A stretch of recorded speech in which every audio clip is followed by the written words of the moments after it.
Assalamualaikum. Halo, saya Dini. Kali ini saya ingin membagikan tips.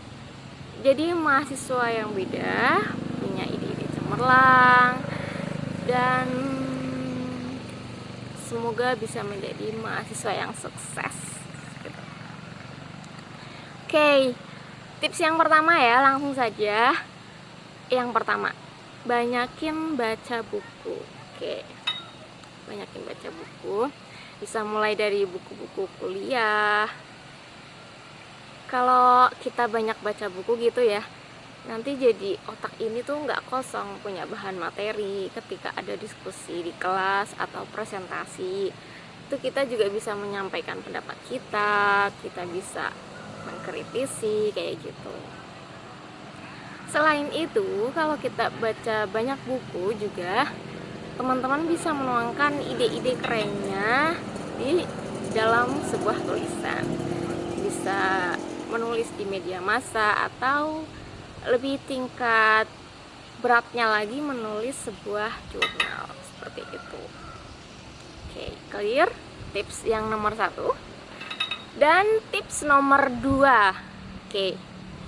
Tips nomor 2, sering-sering ikut diskusi, terutama diskusi ilmiah ya. Kalau pengalaman saya dulu sering ikut diskusi malam Sabtu, yaitu diskusi rutin dosen tetap UIN Sunan Kalijaga. Moderatornya Profesor Abdul Karim dengan Bapak Yasir Arafat yang pemikiran budaya Islamnya keren banget. Oke. Kenapa rajin ikut diskusi? Dan harus rajin gitu.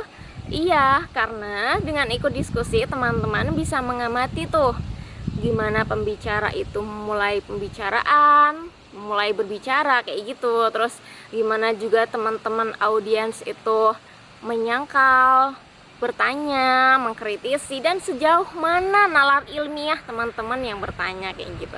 Pasti kalian bakal mengamati satu persatu. Nggak mungkin juga kan begitu pertama kali ikut diskusi ilmiah terus tanya, pasti kan malu-malu juga kan. Saya juga gitu awalnya. Dan tips yang nomor 3. Tips yang nomor 3 ini, teman-teman jangan sungkan ikut seminar ya. Selain seminar juga direkomendasikan ikut conference. Conference itu ada 2 tahap ya. Yang pertama itu ada seminar. Jadi pembicara di situ ada banyak banget pembicara, sekitar 3 atau 5 biasanya kalau dalam conference itu. Dan kebanyakan conference juga pembicaranya sebagian dari luar negeri, dosen-dosen luar negeri. Keren kan tentunya.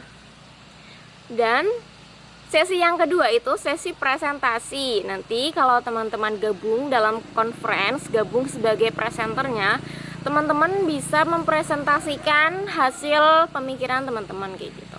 Kalau pengalaman saya ya, kan konferensi itu banyak banget kan, ada yang bayar, ada juga yang gratis. Saya ikut yang gratisan aja. Nah, pengalaman saya itu pertama kali ikut conference di Fakultas Sains dan Teknologi di UIN Sunan Kalijaga. Itu pembicaranya Profesor Amin Abdullah. Kemudian di sesi presentasi saya mempresentasikan hasil paper saya. Dan 2 bulan setelah saya presentasi, ternyata kabar baiknya panitia menghubungi saya lewat WhatsApp bahwa dikabarkan paper saya lolos di jurnal internasional Kaunia. Saat itu rasanya seneng banget, padahal ini gratis kok, nggak nyangka banget gitu. Nah, sudah yang pertama kan seminar, terus conference. Ini yang ketiga ini sangat highly recommended banget, yaitu ikut promosi doktor. Oke, ikut promosi doktor itu teman-teman, promosi doktor sudah pernah dengar? Promosi doktor adalah sidang terbuka atau ujian terbuka bagi calon doktor. Di sini ada sekitar 5 dosen keren. Ada ketua sidang, ada sekretaris sidang, ada penguji 1, penguji 2, penguji 3. Dan acaranya itu benar-benar hikmat banget deh. Di situ acaranya sekitar 1 sampai 2 jam di dalam ruangan, kita nggak boleh keluar kalau sudah masuk. Artinya begitu promosi dokter dimulai, kita sudah tidak diperbolehkan lagi keluar-keluar gitu, pintunya sudah dikunci kayak gitu. Kita menyimak. Nah, kenapa harus ikut promosi dokter? Kenapa direkomendasikan banget Kak Dini? Iya, karena di situ bagaimana calon dokter itu mengutarakan teori-teori yang dia temukan kayak gitu.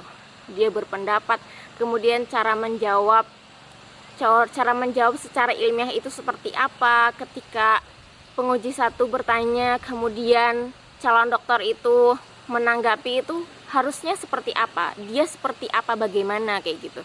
Jadi teman-teman juga perlu sekali ya bagi seorang akademisi itu mengikuti promosi dokter. Ini gratis kok. Gimana caranya? Kalau di kampus saya di UIN Sunan Kalijaga itu caranya teman-teman datang saja di gedung pasca sarjana. Nanti di situ kan di pintu pertama itu ada lobi kan. Di situ biasanya ada kayak keranjang kecil, nanti ada undangan promosi dokter. Nah, itu masuk promosi dokter harus pakai undangan ya teman-teman. Undangan itu buat ditukar sama ringkasan disertasinya. Jadi pas ada promosi dokter itu teman-teman nggak ngelamun aja, tapi juga nyimak dari buku kecil itu yang didapetin pas awal masuk. Dapat snack sama makan siang juga kok, tenang aja bagi anak kos. Dan tips nomor 4 adalah gali passion kamu dengan mengikuti UKM yang ada di kampus. UKM itu kan unit kegiatan mahasiswa. Kalau teman-teman suka nyanyi, coba ikut juga UKM nyanyi. Kayak di UIN itu ada UKM Gita Savana. Atau yang suka bahasa, yang suka speech contest, bisa juga ikut SPBA ya. Atau juga yang suka bela diri, atau yang suka olahraga, yang suka salawatan, fansnya Nisa Sabian bisa ikut Al-Mizan dan sebagainya teman-teman. Dan tips yang terakhir, yang nomor 5 ini agak berat ya.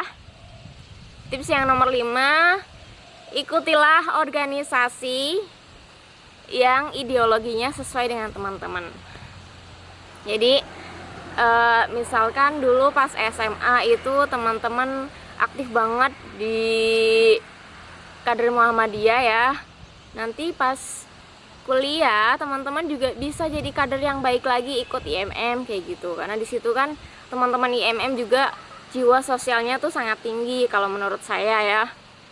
Dulu saya pernah ikut kegiatan di IMM itu sekali, ada kunjungan ke rumah kanker Jogja. Di situ teman-teman IMM yang laki-laki itu pada pakai kostum badut, kemudian yang kita yang ciwi-ciwi itu jadi tim horenya aja gitu, ngeramein ya, bantu semangatin adik-adik biar cepat sembuh kayak gitu. Dan juga anak-anak IMM itu sering loh pada main ke rumah dosennya ya, dosen sebagai senior kader. Dan juga kalau teman-teman yang di SMA sudah aktif IPNU atau IPPNU dari kampungnya, bisa juga di kampus ikut IPNU atau PMII ya. Itu juga melatih mental dan emosional kayak gitu. Organisasi itu penting banget ya teman-teman ya, jangan diremehkan karena itu kan bagian dari pondasi kita. Karena kan di kampus tentu banyak seliweran pemikiran-pemikiran yang dari A sampai Z itu ada semua. Jadi teman-teman juga harus punya pondasi sendiri biar nggak mudah terombang-ambing ya. Kayak gitu. Itu aja sih tipsnya dari saya. Menjadi mahasiswa yang beda, yang punya ide-ide cemerlang, gak mudah goyah kayak gitu. Semangat terus ya teman-teman ya. Terima kasih sudah menonton video saya. Jangan lupa subscribe, like, komen, dan share. Wassalamualaikum warahmatullahi wabarakatuh.